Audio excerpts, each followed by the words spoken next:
let's talk finances. So, undoubtedly, the number one question I get about traveling is, how do I afford it?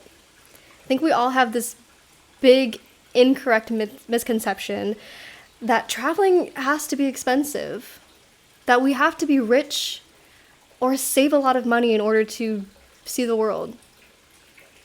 That is the biggest lie the media has told us. Actually, the media tells us a lot of lies, but that's up there. So, traveling is actually as expensive as you think it should be. I think all of us have this idea that, when we retire, when we win the lottery, when we finally get that 2-week vacation, that's the time to travel. Well, Exhibit A, I'm 23 years old. I've never had a career. I got back from island hopping in Hawaii, one of the most expensive places in the world, having saved no money. And this is not clickbait whatsoever. I truly went to Hawaii, I bought a one-way, planned to spend 9 months on the islands, actually in debt. I owed money on my credit card by the time I went. And you know how I did it? I'll give you the short answer. When there's a will, there's a way. Mindset, baby. If you really want something, you will make it happen. There's this beautiful quote in The Alchemist that says, when you truly desire something, the whole world conspires in your favor to make it happen. That's not the perfect verbatim quote, but basically, if you have this desire and you prioritize it above other things in life, then it inevitably has to happen. Law of attraction. It's physics.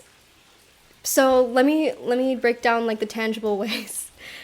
I could get spiritual with this type of thing, but let me get with the technicalities of how to afford to travel. So, of course, most conventional way to fund your trip is to save from your 9 to 5 or whatever part-time job you have.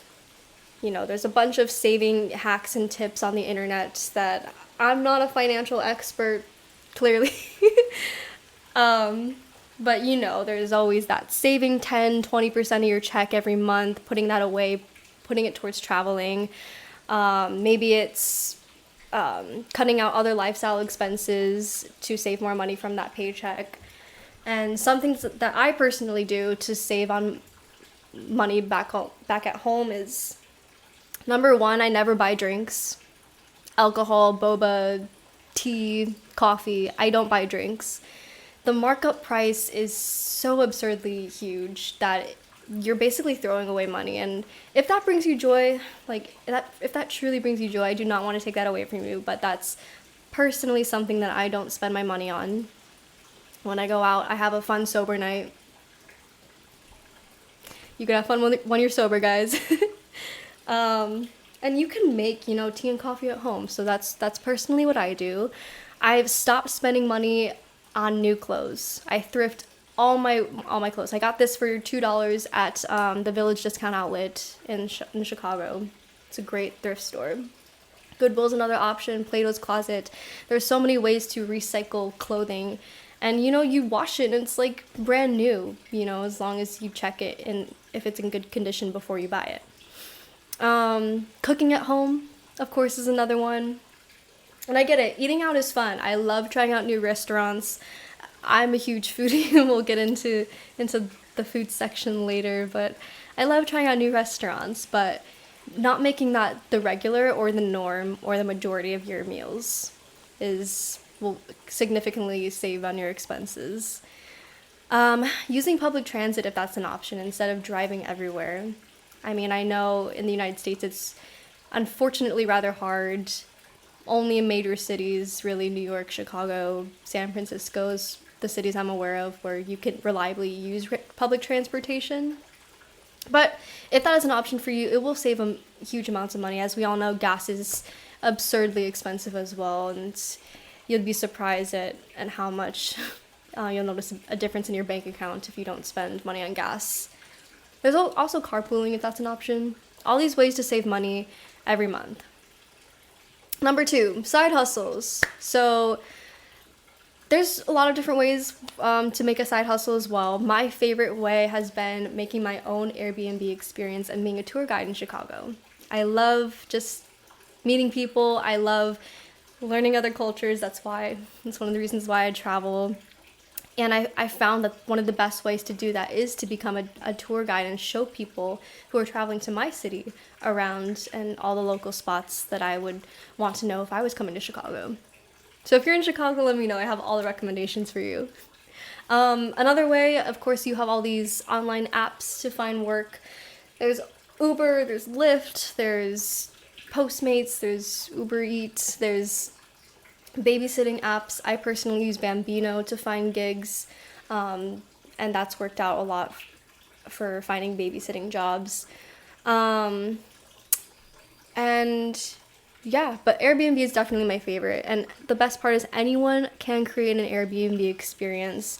You don't need any prior credentials or anything. You literally just submit your own listing. Airbnb approves it. I have 3 of my listings already approved and running in Chicago and Kauai, actually. So quite easy.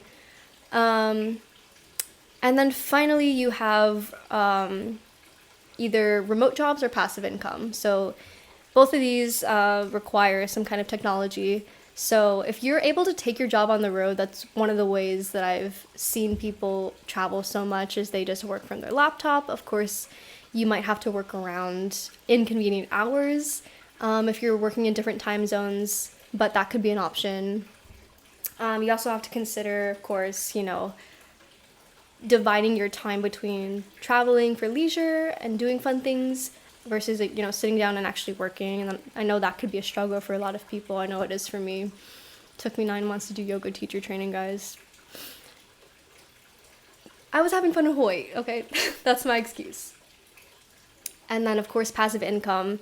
So some ways you could do this is creating online courses, promoting affiliate links with brands, selling products, or monetizing content if you are into social media.